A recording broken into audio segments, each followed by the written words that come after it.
pretty wide, isn't it? Hi, it's Peter here, and let's get right into the business. In this video I'm going to look at 7Artisans 4mm 2.8 lens. It's a circular fisheye lens for micro four thirds. Yes, it makes a circular image. But you can probably imagine that the use cases for this is, it's not an average lens that you use every day. It's a special lens for special occasions. And I will take a look at all, or not all, but some of the use cases that this lens could be used for. And of course, the unfortunate disclaimer that I always have to say before these videos where someone sends me something and I make a review. Yes, this lens was sent to me from 7Artisans and I could get to keep the lens. However, they did not tell me to do this video, nor have they seen it before. And of course, they have not said what I should discuss or, say in this video. So all the opinions that I say and the things that I say are my own opinions based on using the lens. And of course, there's the question why I wanted to test this lens.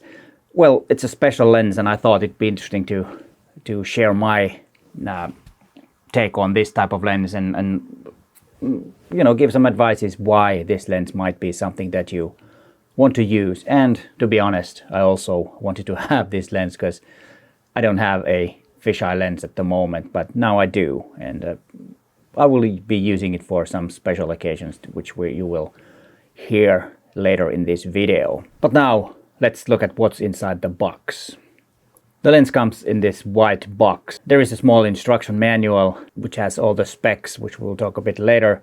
And then of course the lens, and the lens cap is included. And a few words about the lens cap. It's really loose, and to be honest, I've almost dropped this lens many times because it's too loose. The usability, it's nice and small, a very small lens, and the only problem was about the lens cap, and also it's really easy to touch the front element if you're not careful. And then the aperturing is clickless, which is something that I do not prefer, but yeah, it's totally fine. And it has this little, I don't know what you call this, but it's easier to switch or adjust the aperture because the lens is quite small and it's really easy to accidentally touch the focus ring too. But with this, it is quite handy. Of course, it makes the use slightly awkward if you have a tripod, because I've had some tripods that I used with this is that it's really hard to adjust because the tripod might be in the way. And also use it handheld, you can see your own fingers in the photograph, which is not, in most cases I would suspect that you don't want to do that, or you don't want that. And then there's one odd thing about the focusing, which is not really a problem, you just need to be aware. I placed it like this many occasions so that I could photograph from, straight up, which is one user case of this lens, which I will talk a bit later. You make the focusing, and you would suspect that if you put it like close to the infinity when the ceiling is way up, like it was in this church. But the thing is, everything was unsharp. So having the focusing around 11 centimeters, 20 centimeters, then it would be a lot better, or the image will be sharp. So just to be aware to know that. And I made the rookie mistake in a couple of my first images. And at first I thought that when you're looking from the back of the screen that it's no good, that it's a bad lens, but it isn't. We will see about the image quality later. But be aware of that. To get the full circle image, you need to have 1/3 as your aspect ratio in your photographs. If you're shooting RAW, it doesn't matter because it will record it 4/3 anyway. But if you're shooting JPEG, be sure that you have the 4/3 aspect ratio, because 16:9, for example, it won't be a circle. It will be cut in the corners. Well, can I say there are no corners, but anyways. And then the specs, and of course the biggest thing is the field of view. It is wide. As I already mentioned, it sees over 180 degrees. So if you have a big grip in your camera, that's going to be a problem. So camera with no grip, this works better. And what's really cool is that the closest focusing distance is only 0.085 meters. And it's a well-made lens, it's all metal, and you can get it for Sony E mount, Fuji X mount, and Canon EOS M mount. And of course, micro four thirds is the one that I'm testing.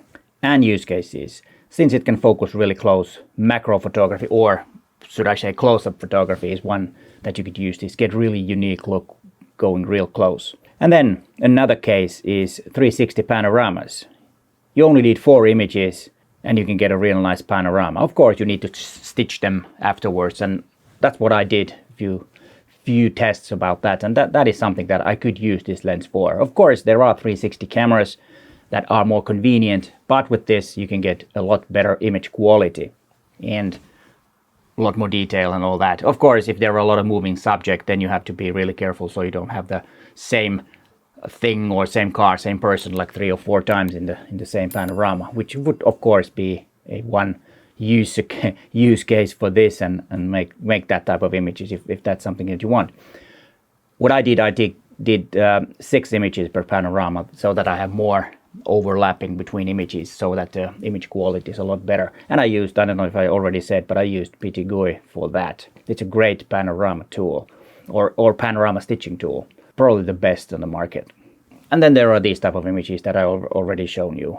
I placed the camera on the ground facing straight up and took some images. I needed to take 2 images and blend them together and paint myself out, because you could not hide, because it sees everything. But this is something to get a slightly different point of view or angle of view or viewpoint for your photographs, and I think this came out quite nice.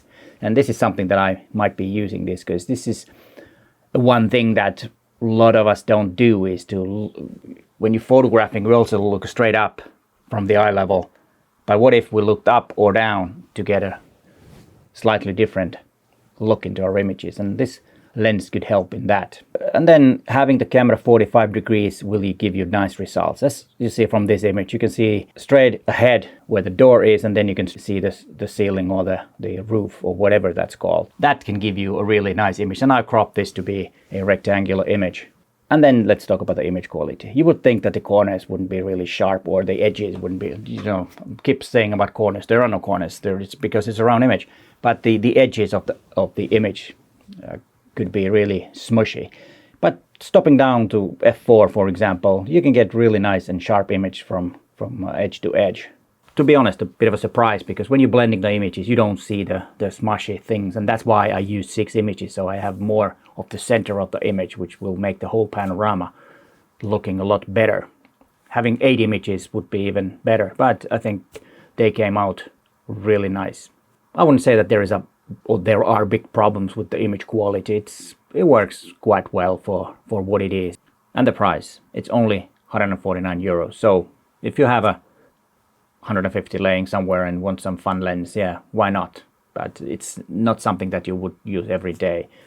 But sometimes if you go traveling and have, go into big ballrooms or cathedrals or something like that, that could work as a fun lens and give you some new perspective to your photographs. But like I said, it's not something that you will use every day. And so is it worth getting? Well, I already talked about that when I was talking about the price, and like I said, it's a fun lens that will give you some new ways of making photographs, but it is not something that I will use all the time. Every now and then it might be handy, and it could give some nice addition to some videos that I make. That could be it, to go real close and make some, a new interest to the look of the video.